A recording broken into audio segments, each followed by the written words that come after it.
সুন্দর করে ধান নিয়ে আসছে একেবারে শুকনো জায়গার মতো, এবং একজন কৃষকই বেশ পরিমাণ ধান এনেছে। দেখেন কত ধান এনেছে একজন কৃষক। আর এই পদ্ধতিটা সম্পূর্ণভাবে এই একটি পলিথিনে বাতাস ঢুকিয়ে তৈরি করা হয়েছে, এবং এই পদ্ধতি আবিষ্কারের জন্য আমাদের ধান সংগ্রহ করা এবছরের জন্য বেশ সুবিধাজনক হয়েছে।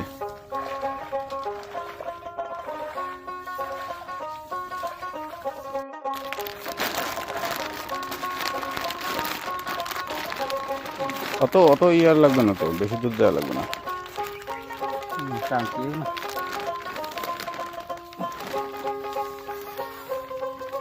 আগে এর ভিতরে পেছনে এর ভিতরে ঢুকবো নাকি?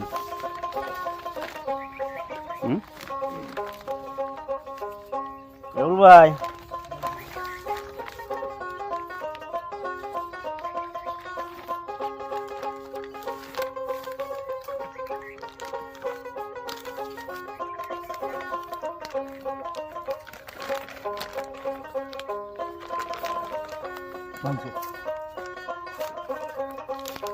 কাটতে পারেন? হ্যাঁ দেখেন না একটু, ওই যে জায়গার মধ্যে দাব আছে লাগানো রয়েছে না, আগে সারা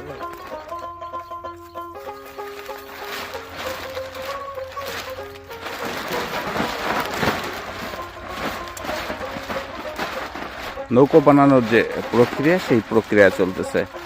এই প্রক্রিয়ায় ভিতরে হাওয়া প্রবেশ করা হবে, অর্থাৎ বাতাস প্রবেশ করানো হবে। বাতাস প্রবেশ করানোর পরে সেটা পানিতে টানা হবে। তো খেয়াল রাখতে হবে সেটা হচ্ছে কোনোভাবেই পলিথিন যেন ছিদ্র না হয়। যেহেতু এই বছর যে সমস্ত জায়গা থেকে শুকনা ধান কাটা হতো, সেই সমস্ত জায়গায় এবছর প্রচুর পরিমাণের পানি। এই পানি থেকে ধান তোলার জন্য প্রয়োজন হচ্ছে নৌকা। একটা নৌকায় 1000 টাকা ভাড়া, ছোট্ট একটা নৌকা, 10-12টি ছোট বোঝা ধরে। বোঝা বলতে আমাদের অঞ্চলে গলিয়ান বলা হয়, এই গলিয়ান ধরে।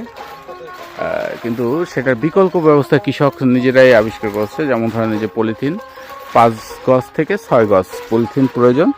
আর এই পলিথিনটা 2 পার্ট ঠিক থাকবে, মাঝখানে বাতাস ভর্তি করে 2 পাশ বেঁধে তার উপর থেকে নিয়ে আসতে হবে। হ্যাঁ, বাতাসের দিকে ঘুরে দিল্লি হয় খালি জমি পেশে যা।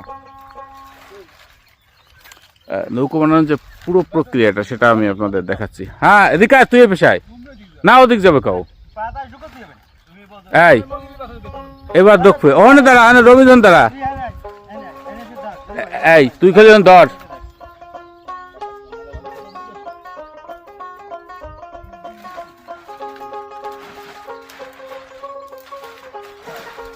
এই এবার বাতাস দেখ দহে কিভাবে।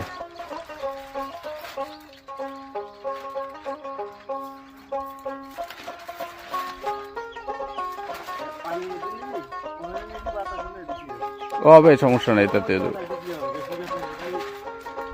এই ক্ষেত্রে বাতাসের আপনারা যখন যদি প্রয়োজনে কেউ নৌকা বানান, বাতাসের পরিমাণ অল্প দেবেন, বেশি দেওয়া যাবে না। আর না একটু পিছনে যা, রবুর পিছনে তো এটি আয়।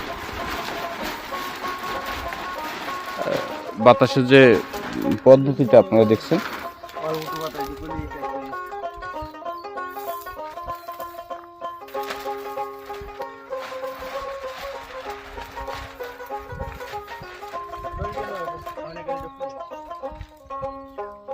আরে এদিকে আটা দিয়ে আয়, এদিকে আটা দিয়ে আয়। এই যে বাতাসের আটা দিয়ে এদিক। হ্যাঁ, এই তো বাতাস আর কত লাগবে? আর লাগবে না, এখন আটকা আটকা আটকা। সুন্দর হয়েছে, আরো বেশি হয়ে গেছে। আটকা, আগে মুখ আটকা। ওই তো আটকায় রাখ, পরে বের করা যাবে।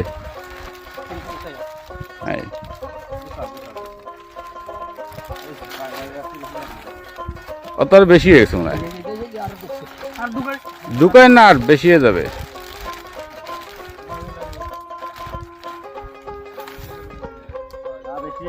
বেশি হয়েছে, বেশি।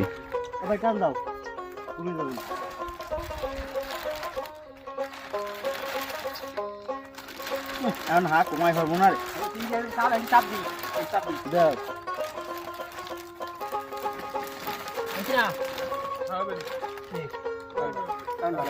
কমাই দিই মেলা বেশি হয়ে গেছে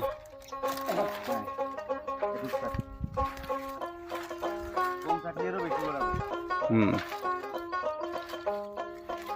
আর বুঝতেই যাই কি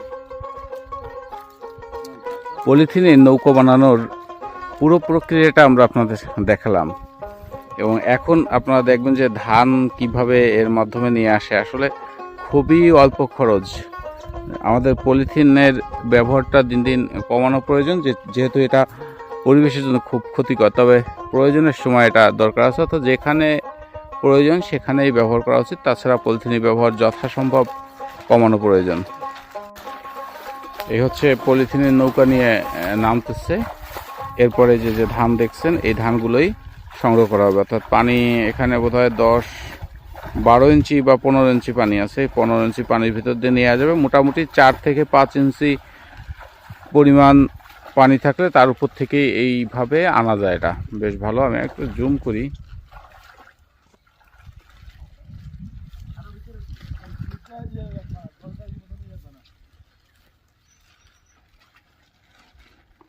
একবার যখন জমিতে রাখা হয়ে যাবে তারপরে কিন্তু বেশ সুবিধা। প্রথম রাখার সময় একটু বাতাসে অসুবিধা হয়, এরপরে আর অসুবিধা হবে না। আর একটা জিনিস আপনাদের মনে রাখতে হবে, কোনোভাবেই অতিরিক্ত দেওয়া যাবে না। হাওয়া একটা নির্ধারিত দিতে হবে। আপনার বুঝতে হবে যে মাঝখানে ধান রাখার পরে কোন দিকে পলিথিন কতটুকু যায়। এটা বুঝলেই আপনারা কাজটা করতে পারবেন।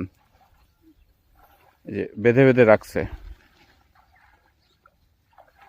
যতটুকু মনে হচ্ছে হাওয়া একটু বেশি হতে পারে। তারপর দেখা যাক আরও কয়েকবার রাখার পর।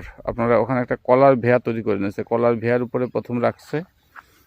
রাখার পর সেখান থেকে ধান বেঁধে এরপর পলিথিনে রাখা হচ্ছে। জাস্ট এবছর একটু কষ্টকর হচ্ছে ধান তোলা, খরচও বেশি হচ্ছে, উৎপাদন ব্যয় অনেক বেশি, ফলন কম, যার কারণে ঘাটতি হয়তো হবে। তবে এই পলিথিনে না থাকলে অনেকের ধান নিচ থেকে আনাই সম্ভব হতো না।